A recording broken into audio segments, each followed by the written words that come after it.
Bismillahirrahmanirrahim. Assalamualaikum warahmatullahi wabarakatuh.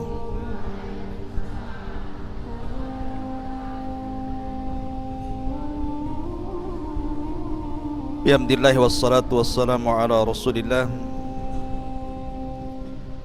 wa ala alihi wa sahbihi wa mawalah wa la hawla wa la quwata illa billahi wa ba'du.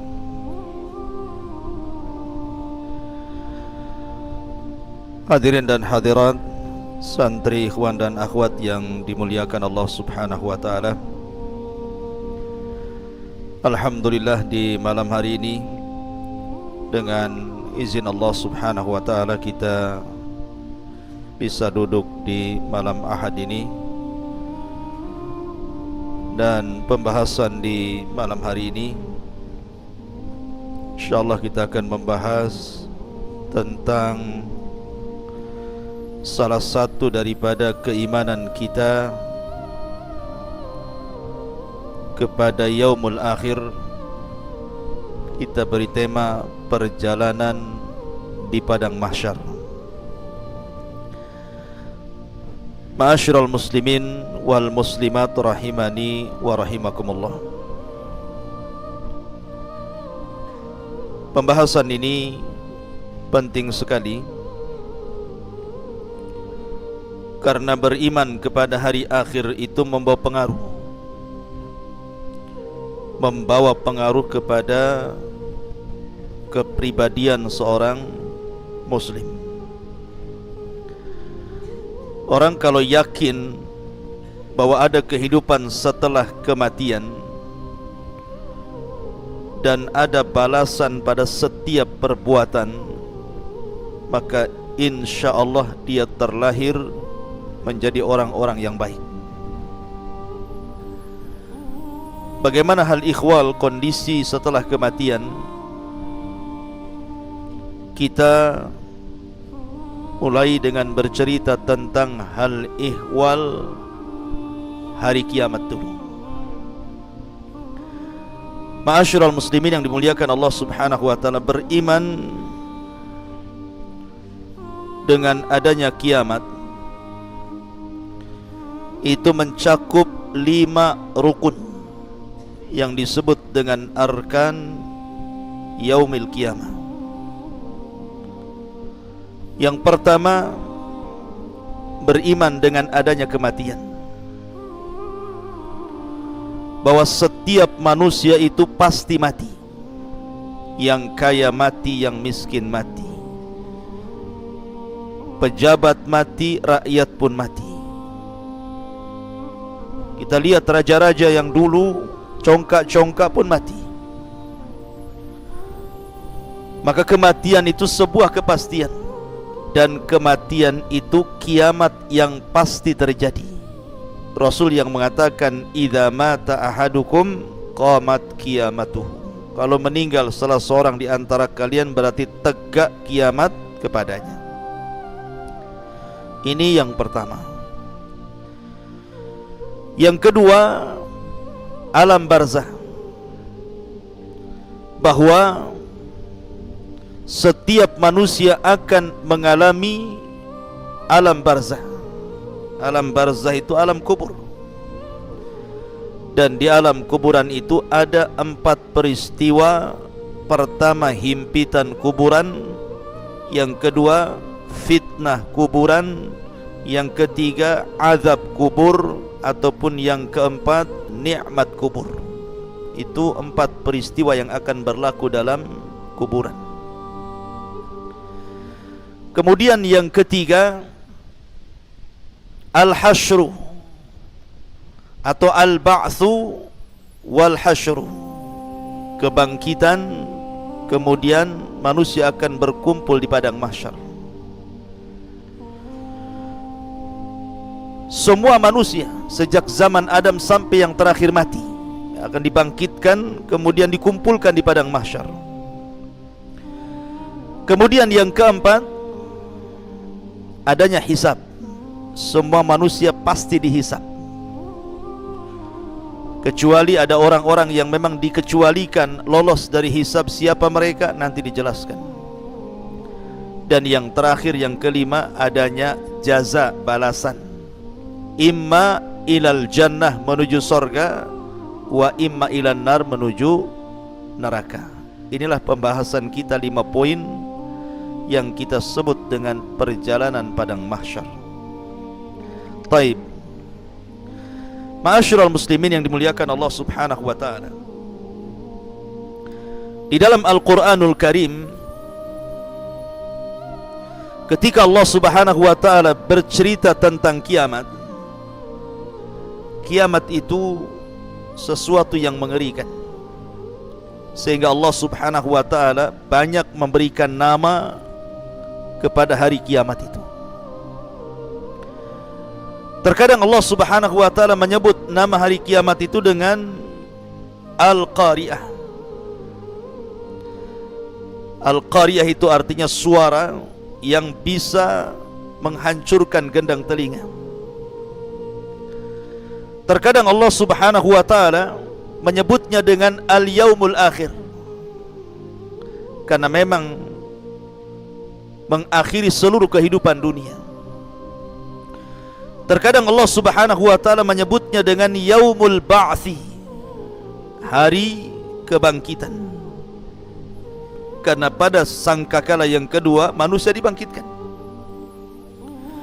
Terkadang Allah Subhanahu wa ta'ala menyebutnya Yaumul Khuruj, karena manusia akan keluar dari kubur-kubur mereka. Terkadang Allah Subhanahu wa ta'ala menyebutnya Yaumuddin, hari pembalasan, Maliki Yaumiddin, karena memang setelah kematian ada balasan. Terkadang Allah Subhanahu wa ta'ala menyebutnya As-Sakhah. Sakhah itu artinya teriakan yang sangat keras sekali, yang bisa memecahkan gendang-gendang telinga dan menakutkan jiwa. Terkadang Allah menyebutnya dengan kalimat At-Tammatul Kubra. At-Tammatul Kubra. Terkadang menyebutnya dengan Al-Ghashiyah, makanya ada surat namanya Al-Ghashiyah. Terkadang disebut Yaumul Hisab, Al-Waqi'ah, kemudian Yaumul Wa'id, Yaumul Jam'i, Al-Haqqah, Yaumut Talaq, Yaumut Tanad, dan banyak lagi istilah-istilah, nama-nama yang semakna, yang menunjukkan bahwa nama-nama itu menunjukkan adanya kiamat. Dan orang Arab ketika memberi satu peristiwa dengan banyak nama, menunjukkan peristiwa itu maha dahsyat. Taib, kapan terjadi kiamat? Terjadinya kiamat itu kalau seluruh tanda-tanda kiamat Allah munculkan. Di sana ada tanda-tanda kiamat kecil, ada tanda-tanda kiamat besar. Kalau tanda-tanda kiamat kecil itu kadang muncul, kadang tenggelam. Tetapi kiamat besar kalau sekali muncul tidak mungkin dihentikan. Akan terus seperti itu, ganti ini, hilang ini, ganti itu, hilang itu, ganti yang lain. Pamannya turunnya khurujud Dajjal, munculnya Dajjal. Dajjal belum mati, Isa sudah turun. Kemudian Isa membunuh Dajjal.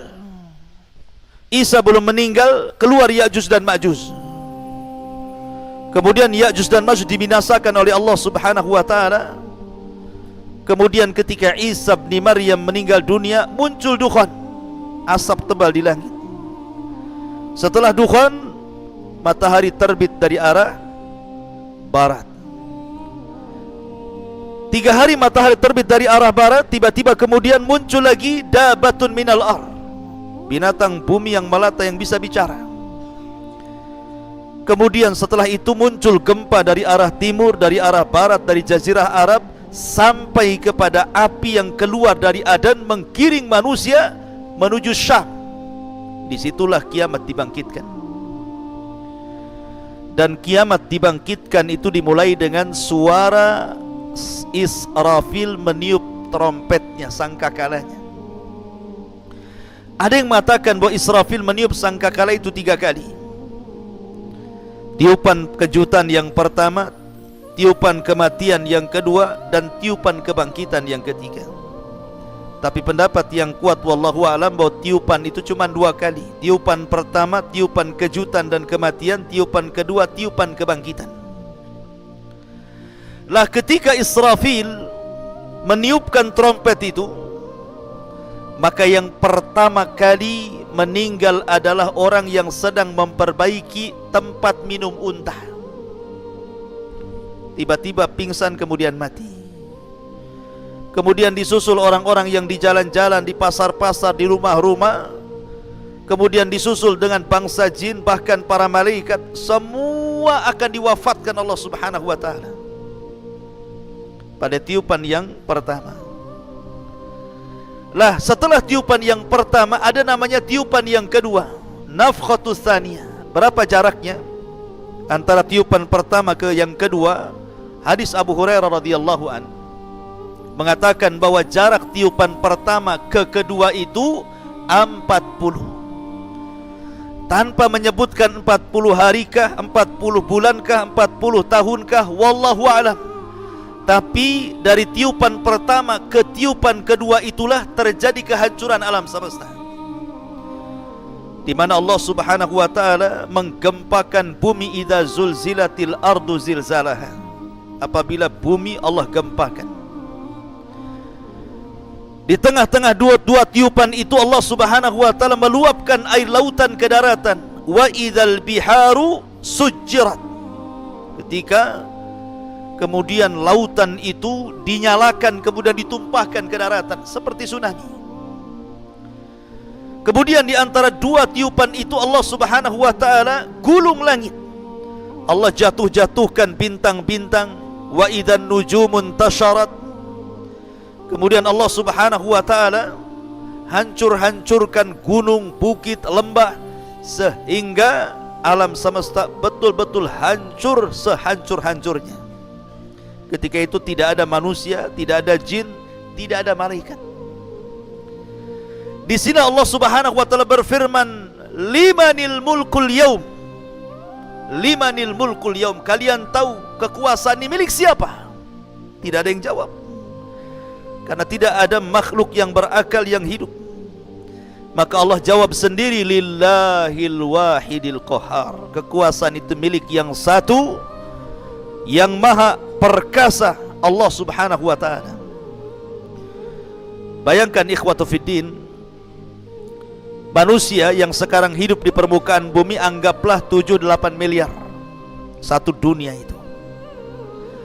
Tetapi makhluk yang sudah dikubur, manusia yang sudah dikubur sejak Adam sampai hari ini, jumlahnya bukan miliaran lagi, bisa triliunan. Artinya orang yang dikubur itu jauh lebih banyak jumlahnya dibandingkan orang yang hidup hari ini. Saat tiupan yang pertama, yang akan merasakan hanyalah orang-orang kafir. Orang yang beriman tidak akan merasakan tiupan yang pertama. Karena sebelum Allah subhanahu wa ta'ala merintahkan Israfil untuk meniup moncong itu, moncong sangkakala itu, maka orang-orang yang beriman walaupun punya iman hanya sebiji zarah, diwafatkan dengan dikirim angin yang sangat dingin menyentuh ketiak-ketiak orang-orang ini, kemudian Allah wafatkan. Sehingga tidak ada yang hidup kecuali orang yang paling buruk dari orang-orang kafir. Disitulah Rasul mengatakan, la taqumus sa'ah illa ala syiraril khalqi. Tidak mungkin tegak hari kiamat kecuali ditimpakan kepada manusia yang paling buruk dari orang-orang kafir. Artinya tiupan pertama tidak mungkin dirasakan orang yang beriman, karena orang yang beriman sudah meninggal semua. Tetapi tiupan yang kedua, baru akan dirasakan semua orang. Mau mukminnya, mau kafirnya, mau munafiknya, semua akan merasakan. Mulai orang hidup di zaman Nabi Adam sampai yang terakhir mati, semua akan merasakan tiupan yang kedua. Karena tiupan yang kedua itu disebut tiupan kebangkitan. Karena manusia akan dibangkitkan, akan keluar dari kubur-kubur mereka. Ustadz, bagaimana orang yang dikubur itu kan sudah dagingnya pun tidak ada, terkadang tulang belulangnya sudah hancur, apalagi sudah berabad-abad yang silam. Bagaimana Allah subhanahu wa ta'ala membangkitkan mereka? Dari mana Allah bangkitkan mereka? Allah bangkitkan mereka dari tulang ekor. setiap manusia itu punya tulang ekor. Tulang ekor tidak akan dihancurkan. Dari situ Allah bangkitkan manusia, dari tulang ekornya itu. Dan Allah lebih mudah membangkitkan kedua kalinya dibandingkan pertama kali menciptakan. Dan ini Allah Subhanahu wa taala sebutkan di dalam Al-Qur'an, wa alqat ma fiha wa takhallat. Dan kami keluarkan beban-beban isi perut bumi, dilempar ke permukaan. Maksudnya jasad-jasad manusia yang sudah mati ratusan tahun bahkan ribuan tahun itu semua dilempar ke permukaan. Wa akhrajatil ardu athqalaha. Dan kami keluarkan beban-beban berat bumi, dilempar ke permukaan. Maksudnya manusia yang sudah meninggal. Lah setelah kemudian manusia dibangkitkan dari kubur-kubur mereka, disitulah Allah lesatkan ruh dari setiap tempat ke jasadnya masing-masing. Kalau ruhnya orang yang beriman diletakkan di Iliyin, kalau ruhnya orang kafir diletakkan di Sijin. Karena di antara makhluk yang tidak hancur saat kiamat itu salah satunya ruh tidak hancur. Yang tidak hancur saat kiamat itu satu arash tidak akan hancur. Kemudian lauhil mahfud tidak akan hancur. Kemudian kursi tidak akan hancur. Kemudian ruh tidak akan hancur. Kemudian tulang ekor manusia tidak akan hancur. Ini perkara-perkara yang tidak akan hancur saat kiamat. Lah di mana ruh saat terjadi kiamat? Ruh saat terjadi kiamat kalau dia ruhnya orang yang beriman diletakkan di tempat yang paling tinggi di sorga yang disebut dengan Illiyun. Adapun ruhnya orang kafir saat kiamat diletakkan di Sijin, di dasar bumi yang paling dalam, tempat yang paling buruk. Disitulah ruhnya orang-orang kafir. Jadi ketika manusia itu dikeluarkan dari kuburan-kuburan mereka setelah trompet yang kedua, maka Allah firmankan, wa idzan nufusu zuwizat. Apabila nufus, jiwa-jiwa itu disatukan kembali dengan jasadnya, maka ruh melesat kemana-mana dan tidak tertukar. Gak mungkin ruhnya si Anu tertukar dengan ruhnya si Anu, tidak. Ma'asyiral muslimin yang dimuliakan Allah Azza wa Jalla, ketika itulah ikhwan, manusia dibangkitkan oleh Allah Azza wa Jalla. Manusia dibangkitkan itu ikhwan, itu terbagi menjadi dua kelompok. Dan itu disebutkan dalam surah Yasin. Kelompok yang pertama, kelompok orang-orang kafir, munafik, maka mereka akan mengatakan, ya wailana man ba'athana mim marqadina. Duhai celaka kami, siapa yang membangunkan kami dari tidur-tidur kami ini? Kelompok yang kedua yang merasa senang ketika dibangkitkan, mereka mengatakan, hadza ma wa'adar rahman wa sadaqal mursalun. Inilah janji Allah Subhanahu wa taala kepada kita dan benarlah ucapan para rasul itu. Maka di sini manusia akan menjadi dua kelompok. Adapun orang-orang yang beriman, maka mereka difirmankan Allah Subhanahu wa taala, walladzina amanu wattaba'athum dzurriyyatuhum biimanin alhaqna bihim dzurriyyatuhum. Dan orang-orang yang beriman kemudian diikuti keimanannya dengan keluarganya, maka mereka akan dikumpulkan di situ. Mereka tenang. Tetapi ada orang-orang yang mereka tidak beriman, apa yang terjadi? Yauma yafirrul mar'u min akhi wa ummihi wa abi wa sahibatihi wa bani likulli imri'in yauma idzin sya'nun yughni. Ada orang yang lari dari saudaranya, dari kawannya, lari anak dari orang tuanya, lari seseorang dari pasangan dan juga anak-anaknya, lari ke sana kemari, tidak ada tujuan. Karena ketika itu fala ansaba bainahum, tidak ada lagi nasab di antara mereka. Jadi orang itu sibuk sendiri-sendiri. Mereka lari ke barat, ke timur, ke utara, ke selatan, bingung mereka mau kemana. Karena ketika itu Allah Subhanahu wa ta'ala menjadikan bumi yang antum pijak hari ini yang isinya banyak gedungnya, banyak rumahnya, banyak hutannya, banyak bukitnya, banyak lembahnya, banyak gunungnya, Allah subhanahu wa ta'ala nanti akan robah bumi yang kita pijak dengan bumi yang baru. Yauma tubaddalul ardu ghairal ardi, pada hari di mana bumi akan diganti dengan bumi yang baru. Maksudnya bumi yang baru itu, sekarang bentuk bumi itu membulat seperti telur bulat. Maka bumi yang bulat ini akan Allah hancurkan, kemudian akan Allah buat rata ya. Sehingga tidak ada yang meninggi, tidak ada yang merendah, tidak ada gunung, tidak ada bukit, tidak ada lembah, semua rata dan warnanya putih seperti tepung, karena tidak ada orang bermaksiat di situ. Itulah yang disebut dengan padang mahsyar. Disitulah manusia dibangkitkan. Dan ketika di dunia manusia itu ada hubungan dengan bumi. Antum saya ini ada hubungan dengan bumi yang disebut dengan gravitasi bumi. Makanya orang kalau keluar angkasa bisa terbang. Kenapa? Karena sudah tidak ada gravitasi lagi. Tapi di akhirat sudah tidak ada lagi gravitasi, karena hubungan manusia dengan bumi selesai. Bumi sudah dihancurkan dan diganti dengan bumi yang baru. Sehingga kondisi manusia Allah kondisikan seperti dua binatang. Pertama laron, antum tahu laron? Yang kedua al-jarad. Jarad itu artinya belalang. Laron itu berbeda dengan belalang. Kalau ada listrik nyala seperti ini, kemudian musim hujan, biasanya orang yang tinggal di pesawahan, nanti datang laron terbang itu. Kemana? Menuju cahaya. Lihat cara terbang laron itu. Laron kalau terbang gak ada aturannya.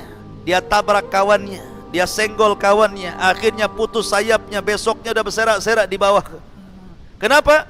Karena tidak ada aturan laron terbang itu. Beda dengan belalang. Kalau belalang ini bersama koloninya, bersama kawanannya, kalau terbang itu dia berbaris tepat ke satu titik. Rapih dia ketika terbang itu rame-rame. Kalau laron amburadul terbangnya. Kenapa Allah subhanahu wa ta'ala contohkan dengan dua binatang? Dan dua-duanya bisa terbang. Karena di akhirat bukan seperti di bumi, antum berjalan di bumi. Di akhirat itu terbang ke sana kemari ya. Terbang sana, terbang sini, nggak jelas. Lah ketika Allah mengistilahkan dengan laron, itu Allah sebutkan dalam surah Al-Qari'ah.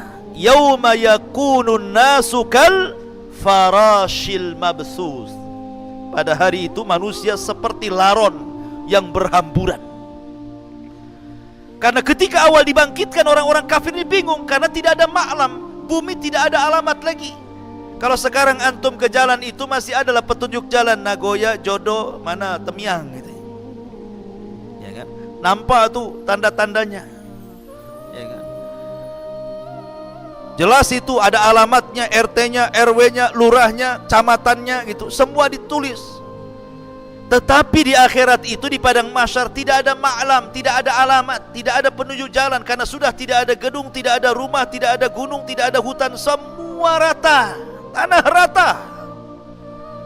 Mau kemana? Sudah tidak tahu lagi di mana kapling dia itu. Jabal Uhud pun tak tahu di mana lagi ya, karena sudah rata semuanya ya. Tidak ada ma'lam, tidak ada alamat. Makanya mereka bingung mau harus pergi kemana. Akhirnya mereka yang dari timur ke selatan, yang dari selatan ke utara, yang dari utara ke barat, pokoknya seperti orang linglung. Lah itulah yang kemudian Allah sebut kal ihnil manfush, seperti laron yang berterbangan, berhamburan, tidak jelas harus kemana, bingung. Dan mereka dibangkitkan khufatan uratan ghurlan buhman. Pertama tidak beralas kaki, kembali tidak dikhitan, telanjang bulat, dan tidak ada bawa harta di badan. Betul-betul miskin semuanya. Nahnu fuqara ilallah, kita ini miskin di hadapan Allah Azza wa Jalla. Baru setelah kemudian manusia kesana kemari nggak jelas gitu ya, baru ada panggilan disebutkan dalam surah Toha. Ketika ada panggilan, barulah kemudian manusia dari mana-mana akan tertuju kepada satu panggilan itu. Disitulah Allah subhanahu wa ta'ala kemudian ibaratkan dengan kal jaradil muntashir. maka mereka seperti belalang, karena belalang aturannya jelas terbangnya menuju satu titik. Ya. Maka akhirnya kemudian manusia berkumpul di satu tempat, lah disitulah disebut padang mahsyar. Manusia akan berdiri di situ. Berapa tahun? Khamsina alfasana, 50.000 tahun. Yauma yakumun nasu li rabbil alamin. Manusia akan berdiri menghadap Rabb alamin. Apakah 50.000 tahun itu berlaku kepada seluruh manusia? Tidak. Ini hanya berlaku kepada orang-orang kafir saja. Karena orang-orang yang beriman, ada yang keluar dari kubur dibangkitkan direct masuk surga. Tidak ada hisab, tidak ada adab. Seperti Rasulullah SAW menggambarkan 70.000 orang yang masuk surga tanpa hisab dan adab. Mereka orang yang tidak minta ruqyah, tidak minta dikai besi panas yang disulut gitu ya.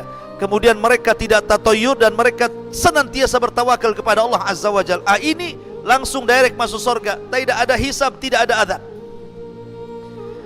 Ataupun para syuhada, yadkhulunal jannah bighairi hisab, masuk ke dalam surga tanpa hisab. Ada orang-orang itu yang direct masuk surga, nggak ada hisab, nggak ada adab, sehingga mereka tidak harus kemudian tinggal di padang mahsyar bertahun-tahun lamanya. Tapi ada juga yang dihisab dengan hisab yang sulit, ya agak lama. Ada juga hisab yang mudah, ya agak cepat. Pokoknya tergantung amalannya di bumi. Karena kehidupan akhirat itu yang menentukan kebahagiaan ketika sekarang ini kita hidup di bumi. Faman ya'mal mithqala dzarratin khairan yara wa man ya'mal mithqala dzarratin syarran yara. Ma'asyiral muslimin wal muslimat rahimani wa rahimakumullah. Lah ketika manusia berkumpul di padang mahsyar, apa yang terjadi? Allah Subhanahu wa taala akan datang menemui mereka. Wa jaa'a rabbuka wal malaku saffan saffa. Maka Rabbmu akan datang sementara malaikat berbaris-baris bersaf-saf itu. Lah ketika itu Allah Subhanahu wa taala memanggil makhluk yang disebut dengan Jahannam. Waji'a bi Jahannam yauma idzin yatadzakkarul insan anna lahu dzikra. Didatangkan neraka Jahannam. Jahannam ini memiliki 70.000 tali kekang.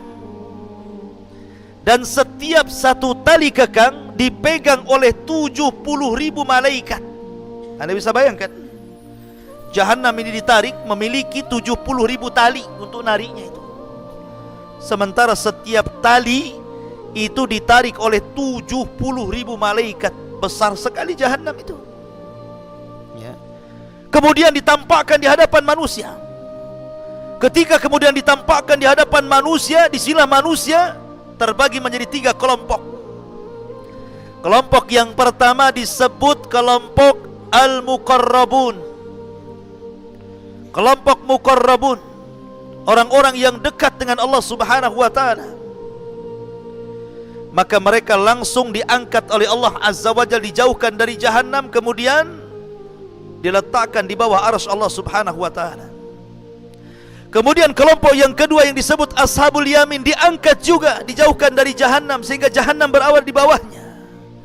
Tetapi ada kelompok yang disebut dengan zalimul nafsi. Mereka akan tetap berada di situ, dikitari dan dikelilingi oleh neraka Jahannam, naudzubillah. Mereka itulah yang akan merasakan hisab Allah Subhanahu wa taala. Lah ketika Jahannam itu sudah dibentang di hadapan manusia, disitulah Allah akan letakkan satu jembatan menuju sorga yang disebut dengan as-sirat.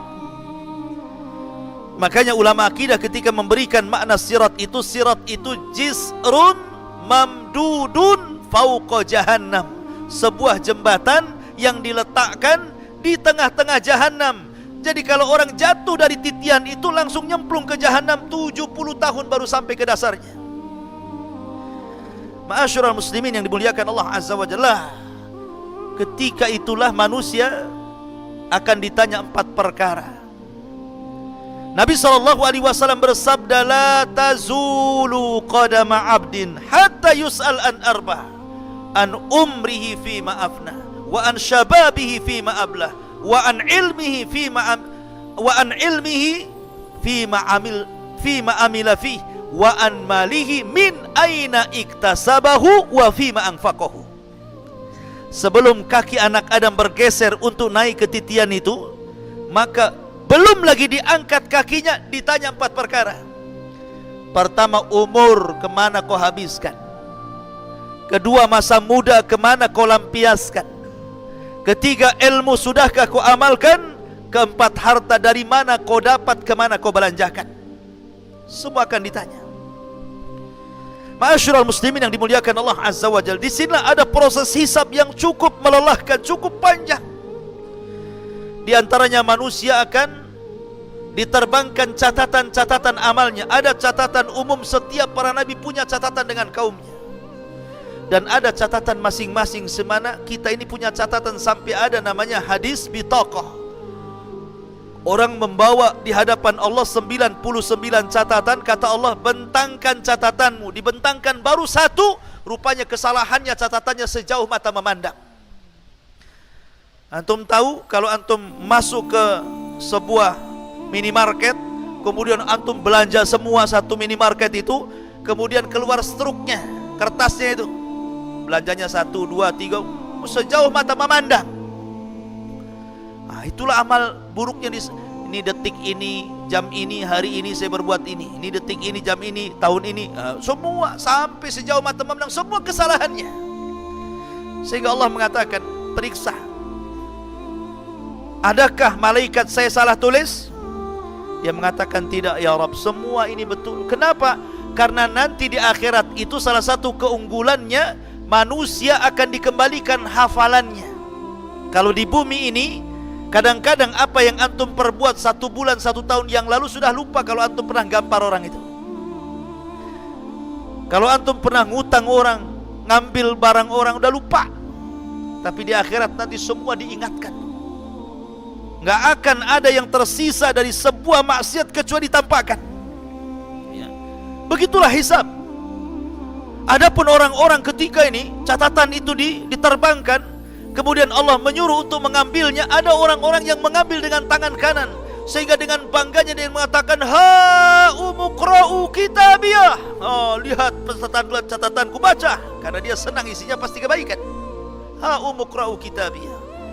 Tapi ada orang yang mengambil dengan tangan kirinya, maunya dilempar saja karena tahu dia isinya catatannya semua keburukan. Ada yang mengambil dengan tangan kiri, sebelah punggung susah diambil. Karena orang itu terbagi 3. Pertama, mukmin mengambil dengan tangan kanan, kafir dengan tangan kiri, munafik dengan tangan kiri di sebelah punggungnya. Begitulah manusia. Kemudian di sana juga nanti ada proses mizan, timbangan. Semua akan ditimbang. Dan timbangan itu menentukan kebaikan orang dan menentukan keburukan orang. Fa amma man thaqulat mawazinuh fa huwa fi isyatir radiyah.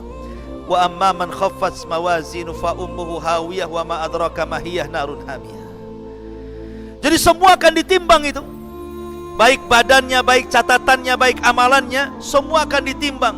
Dan yang menentukan berat dan tidaknya timbangan itu bukan berat badan. Kalau berat badan yang gemuk, antum yang untung, yang kurus yang rugi. Oh, alhamdulillah saya gemuk, insya Allah timbangan saya berat. Ya, di dunia, di akhirat belum tentu. Karena Abdullah bin Mas'ud, seorang sahabat Rasul, orangnya kurus kering, naik pohon kurma, datang angin, kemudian jubahnya tersingkap, nampak betis yang kecil, di mana daging dengan tulangnya nyatu karena saking kecilnya. Akhirnya para sahabat mentertawakan kedua betis Abdullah bin Mas'ud, sangat kecil. Kata Rasulullah, tadhaku, jangan ketawakan kedua betis Abdullah bin Mas'ud itu. Karena kedua betis itu kalau ditimbang di satu neraca gunung Uhud, di neraca satunya, maka 2 betis Abdullah bin Mas'ud jauh lebih berat dibandingkan gunung Uhud.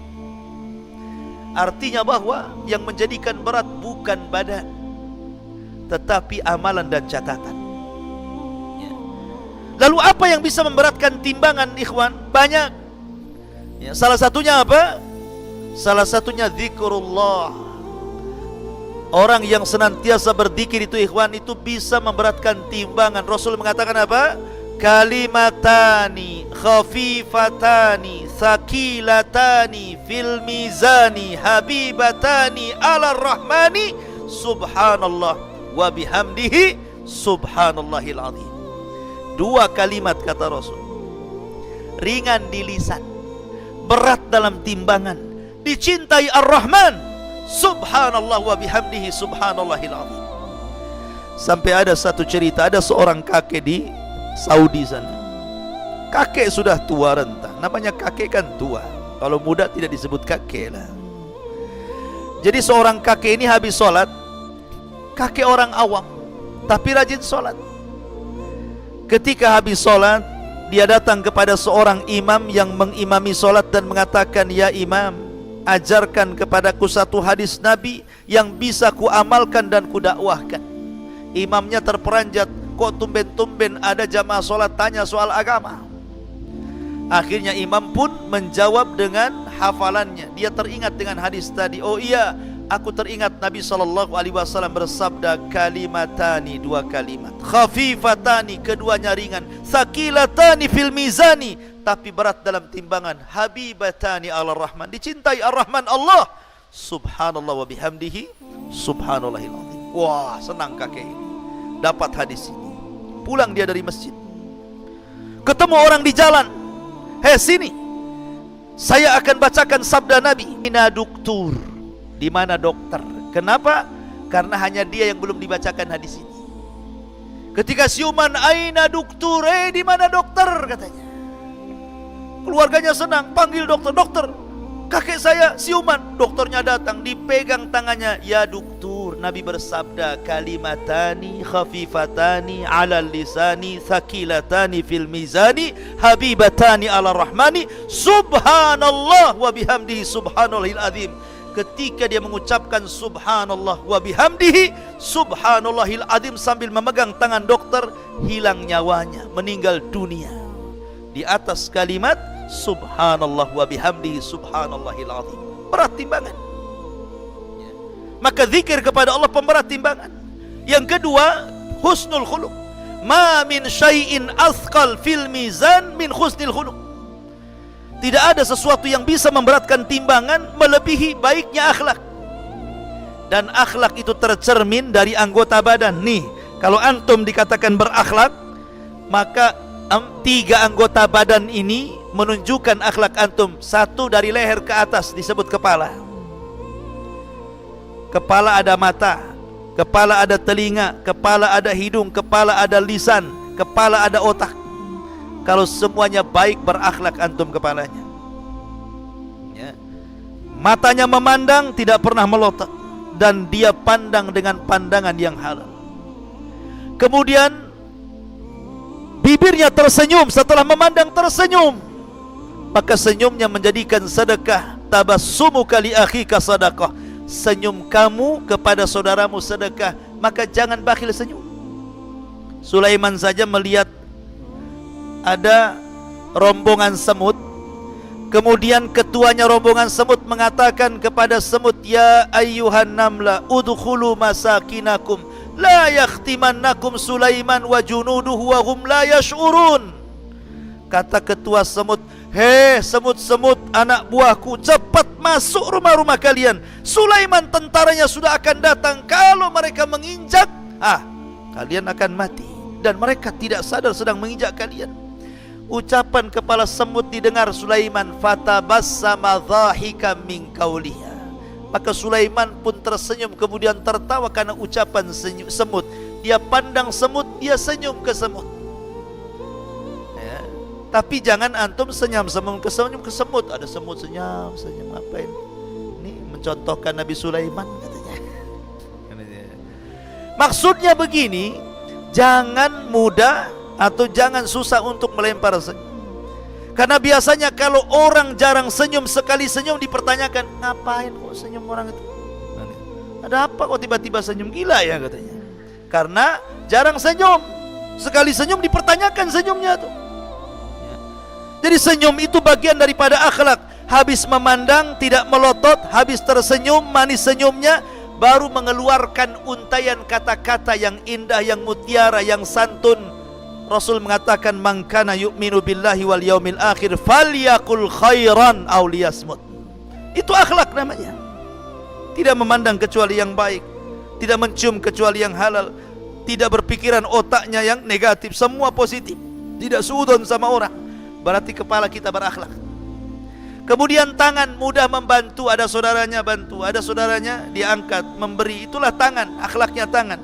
Dan juga badan. Badan ini dari leher ke bawah, kalau antum ngobrol, jangan pula dia ngadap kita, kita pula ngadap tembok. Itu tidak berakhlak badan kita. Ya, jadi itu akhlak. Akhlak itu pemberat timbangan. Kemudian yang ketiga, di antara pemberat timbangan orang yang mengantarkan jenazah. Siapa yang mengantarkan jenazah sampai menyolatkan, maka dia dapat 1 qirat. Siapa yang sampai menguburkan di pekuburan, maka dia dapat 2 qirat. Apa qirat itu Rasul? Qirat itu artinya gunung Uhud. Jadi orang yang menyolatkan mayat dapat pahala seberat gunung Uhud. Kalau sampai menguburkan dapat 2 gunung Uhud, gitu maksudnya. Gunung Uhud itu besar, terbentang di Madinah. Intinya bahwa ada pemberat-pemberat timbangan amal saleh dan ada peringan timbangan amal saleh. Maka yang berat timbangan kebaikannya, ringan timbangan keburukannya, direct masuk surga. Maka orang yang berat timbangan keburukannya, ringan timbangan kebaikannya, direct masuk neraka. Ada yang 50-50 itu, 50% kebaikannya, 50% keburukannya. Maka ini disebut Ashabul A'raf. Makanya ada namanya Suratul A'raf, orang yang 50-50 itu. Mereka orang yang terakhir dihisab, tetapi ujung-ujungnya masuk surga karena syafaat. Ma'asyiral muslimin, para santri, ikhwan dan akhwat yang dimuliakan Allah Subhanahu wa taala. Kembali ke padang mahsyar. Ini proses hisab namanya. Jadi manusia itu, ikhwan, coba perhatikan, jangan ribut. Perhatikan dulu. Jangan ngadap sana, sini ngadap sini. Itu siapa itu? Sini, antum ustadznya di mana? Jadi kondisi padang mahsyar itu, manusia akan dibangkitkan di padang mahsyar. Padang mahsyar ini, ikhwan, adalah padang yang sangat luas.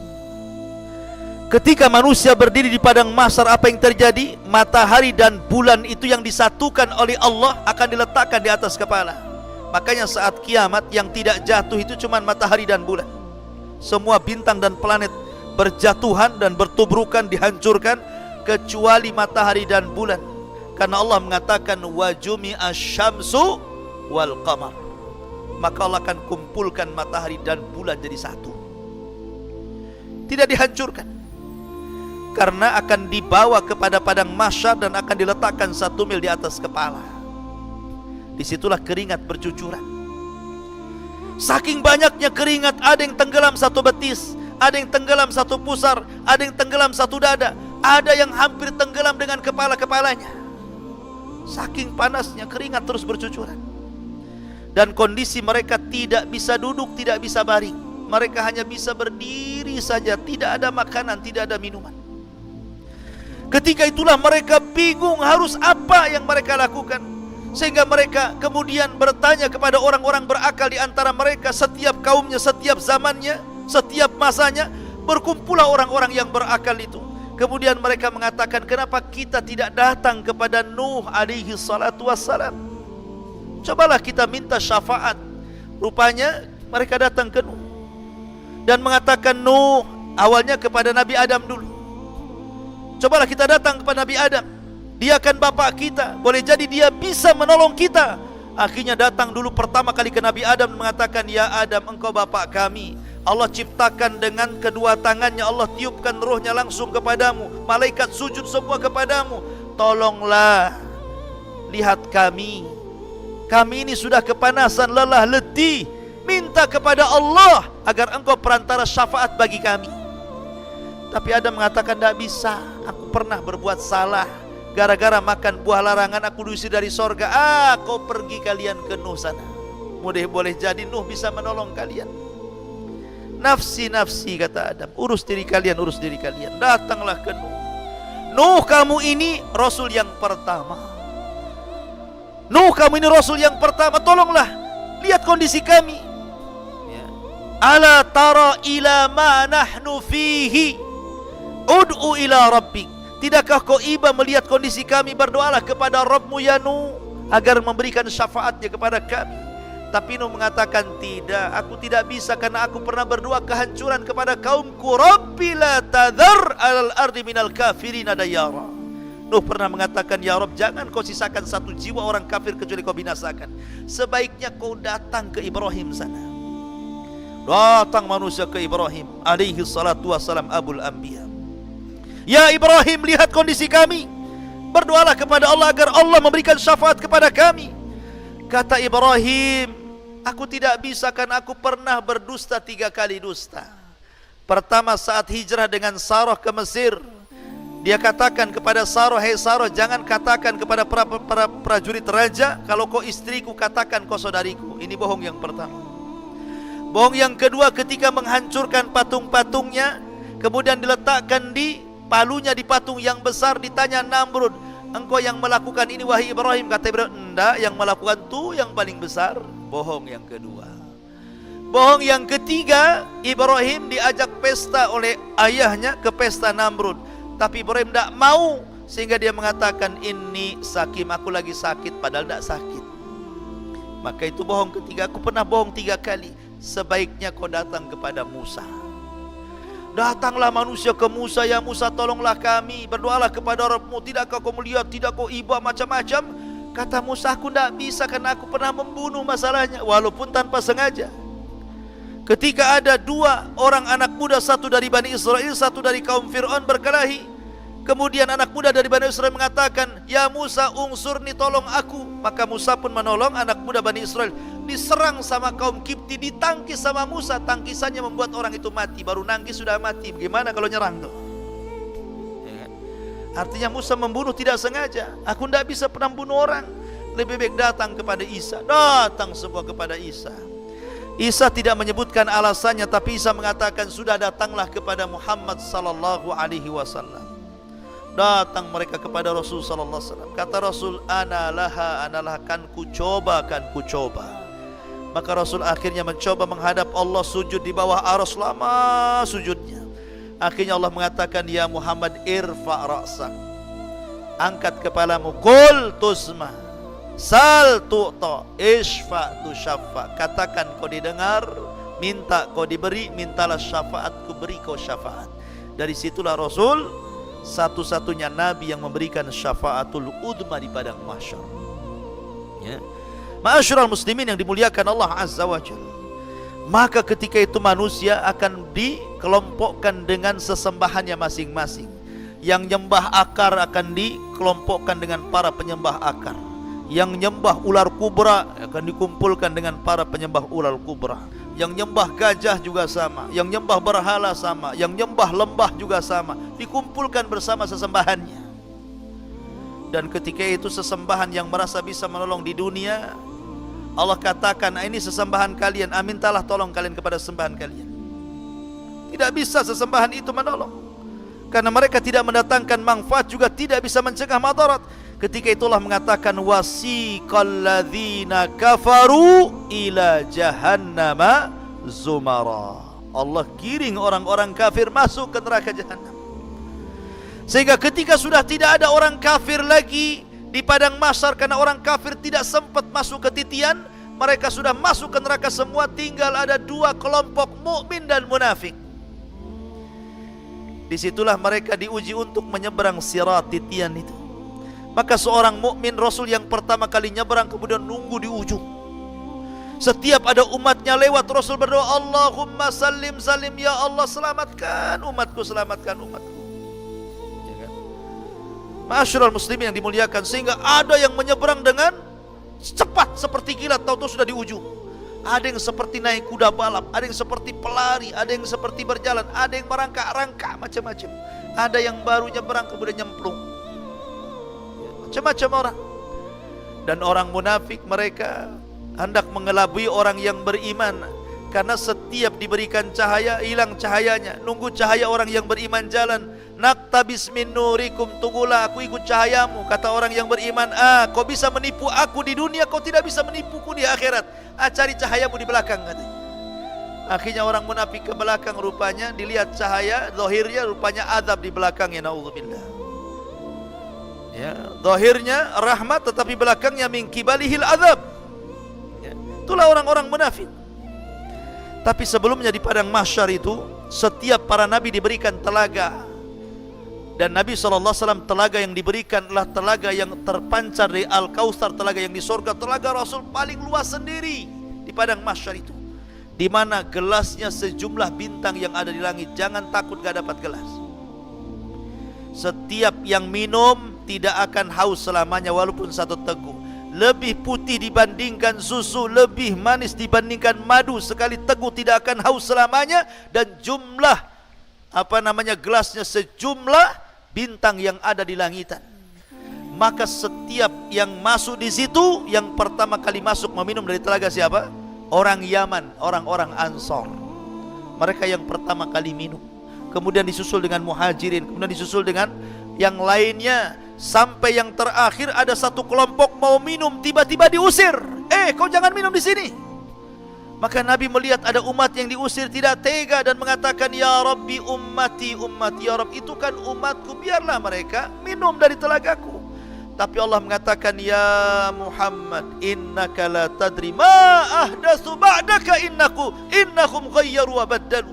Muhammad, kau tidak tahu apa yang terjadi dengan mereka setelah sepeninggalmu. Mereka mengganti-ganti sunnahmu dan mereka lari dari petunjukmu.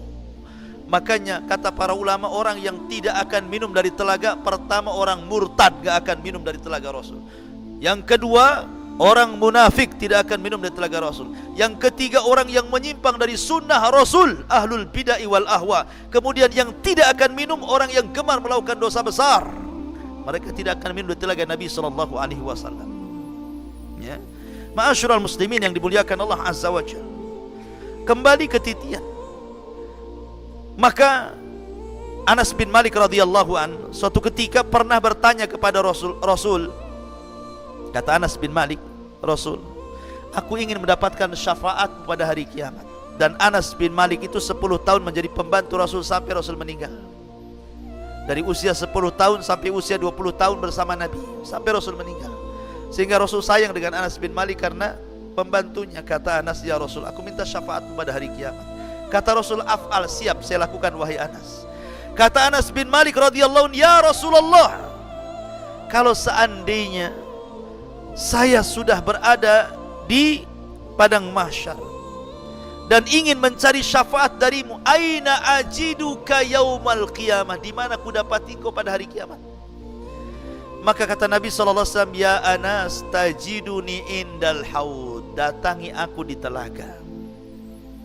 Kata Anas bin Malik radhiyallahu, fa illam ajidka indal haud aina ajiduka ya Rasulullah. Kalau aku tidak mendapati kamu di telaga, di mana lagi akan ku cari engkau wahai Rasul? Kata Nabi SAW, tajiduni indal mawazin, cari aku di tempat penimbangan amal. Kata Anas bin Malik, illam ajidka fil mawazin fa aina ajiduka yaumal qiyamah. Lah kalau aku enggak dapati dirimu di tempat penimbangan amal, lalu di mana lagi wahai Rasul? Maka Rasul mengatakan, tajiduni indas sirat, cari aku di titian, cari aku di titian. Karena tidak mungkin tiga aku akan berada di tiga tempat, di telaga, di tempat penimbangan amal, dan di titian siratal mustaqim. Artinya bahwa ini tiga perkara yang luar biasa. Ya. Kalau orang tidak sampai meminum telaga Rasul, kalau orang sampai berat timbangan keburukannya, kalau orang tidak sampai melintasi titian, alamat dia penduduk neraka. Makanya suatu ketika Rasul berada di giliran Aisyah radhiyallahu anha. Rumah Aisyah itu kecil, 1 meter kali 1,5 meter, tuh kamarnya kecil sekali. Antum jangan bayangkan rumah Rasul besar, tidak kecil. Ya. Kemudian Nabi SAW tidur di paha Aisyah radhiyallahu anha, dijadikan bantalnya. Aisyah lihat suaminya sedang tertidur, tiba-tiba menangis. Rupanya tetesan air matanya netes mengenai pipi Nabi. Terperanjatlah Nabi bangun. Tiba-tiba kemudian duduk di pandangnya Aisyah dan mengatakan, ya Aisyah, lima tabki wa lima dumu, kenapa kau menangis dan apa itu air mata yang kau teteskan itu? Kata Aisyah radhiyallahu anha, ya Rasulullah, tadzakartu yaumal qiyamah. Rasul, aku teringat dengan hari kiamat. Hal tadkuru bi ahlika yaumul qiyamah, apakah kau akan ingat keluargamu wahai Rasul pada hari kiamat? Apakah kau akan ingat aku pada hari kiamat wahai Rasul? Kata Nabi SAW, amma fi thalathati mawatin fala yadhkur ahadun ahada. Adapun di 3 tempat wahai Aisyah, orang enggak akan ingat siapapun kecuali dirinya. Kemudian Rasul mengatakan inda sirat, ketika menyeberangi titian siratal mustaqim, orang enggak akan ingat siapapun. Yang ingat bagaimana dia menyeberang, jangan sampai jatuh. Yang kedua, indal mawazin, ketika penimbangan amal, tidak akan ingat siapapun karena dia akan takut kalau seandainya amal keburukannya lebih berat dibandingkan amal kebaikannya. Dia teringat itu terus sehingga tidak ingat siapapun. Yang ketiga, inda tatayyur as-suhub, ketika lembaran diterbang-terbangkan. Ketika itu dia berpikir, apakah tangan kananku yang mengambil ataukah tangan kiriku? Ya. Di 3 tempat kata Rasul, orang tidak akan ingat siapapun kecuali dirinya. Ya kan? Artinya ma'asyiral muslimin, santri ikhwan dan akhwat yang dimuliakan Allah Subhanahu wa taala, bahwa kondisi padang mahsyar itu menakutkan. Sangat menakutkan. Maka antum jangan kemudian berleha-leha di dunia ini. Antum kira setelah kematian itu beristirahat, tidak. Kadang ada orang aneh ngantar jenazah ke kuburan, ngomongnya gimana? Yuk kita antar jenazah ini ke tempat peristirahatan yang terakhir. Kalimat ini bukan hanya keliru tapi salah. Kenapa? Karena orang di kubur bukan beristirahat. Enak saja orang kubur istirahat. Orang masuk kuburan itu ditanyai apa yang sudah dikerjakan di bumi, bukan untuk beristirahat. Makanya orang kadang-kadang untuk mengakhiri hidup susah di dunia, makan racun serangga sampai akhirnya mati kutu gitu ya. Karena bunuh diri, orang ini stres. Dikiranya dengan mati itu menyelesaikan urusan, justru urusannya jauh lebih besar. Karena orang bunuh diri itu dikekalkan di neraka, maksudnya dilamakan nerakanya. Walaupun dia dikeluarkan kalau dia seorang mukmin. Ma'asyiral muslimin yang dimuliakan Allah Azza wa Jalla, intinya bahwa kehidupan padang mahsyar ini luar biasa. Luar biasa. Makanya kenapa kita selalu diingatkan oleh Nabi SAW, di dunia ini banyak pelajaran. Banyak pelajaran yang bisa mengingatkan kita kepada kehidupan akhirat. Contoh, matahari. Di siang hari ketika kita matahari kemudian terik panas kepada kita, ini sebenarnya kita diingatkan bahwa nanti di akhirat jauh lebih panas. Ya. Kalau sekarang ini matahari ini jauh dari bumi, tetapi Allah letakkan di porosnya. Sebab matahari ini kalau jauh dari porosnya, ini poros matahari, ini bumi umpamanya ya. Ini matahari kalau menjauh dari porosnya beku bumi itu. Tapi kalau mendekat dari bumi terbakar bumi itu. Makanya matahari tepat di porosnya. Itulah kuasa Allah Azza wa Jalla. Tidak menjauhkan, tidak mendekatkan. Sebab kalau jauh beku, kalau dekat terbakar. Ditempatkan di porosnya. Ya. Banyak. Kalau kita melihat api, kalau orang berpikirnya api itu dijadikan tazkirah kan gitu. Allah mengatakan dalam Al-Quran itu, afara'aitumun nara allati turun a antum ansha'tum syajarataha am nahnu munsyi'un nahnu ja'alnaha tazkiratan, kata Allah kan. Tidakkah kau lihat api yang menyala kalau ada kebakaran? Ya, tidakkah kau perhatikan api-api yang menyala itu? Apakah kami yang menghidupkan atau kalian? Itu semua kami jadikan peringatan bagi kalian. Maksudnya bahwa akan ada api yang jauh lebih besar daripada api dunia, gitu maksudnya. Jadi semua dunia ini sebenarnya bisa dijadikan pelajaran akan ketebalan keimanan kita kepada hari akhir. Cuman kita saja kadang-kadang tidak peka, ya kan? Makanya sudah nyantai saja. Nah, jadi ini diantara pembahasan kita perjalanan di padang mahsyar.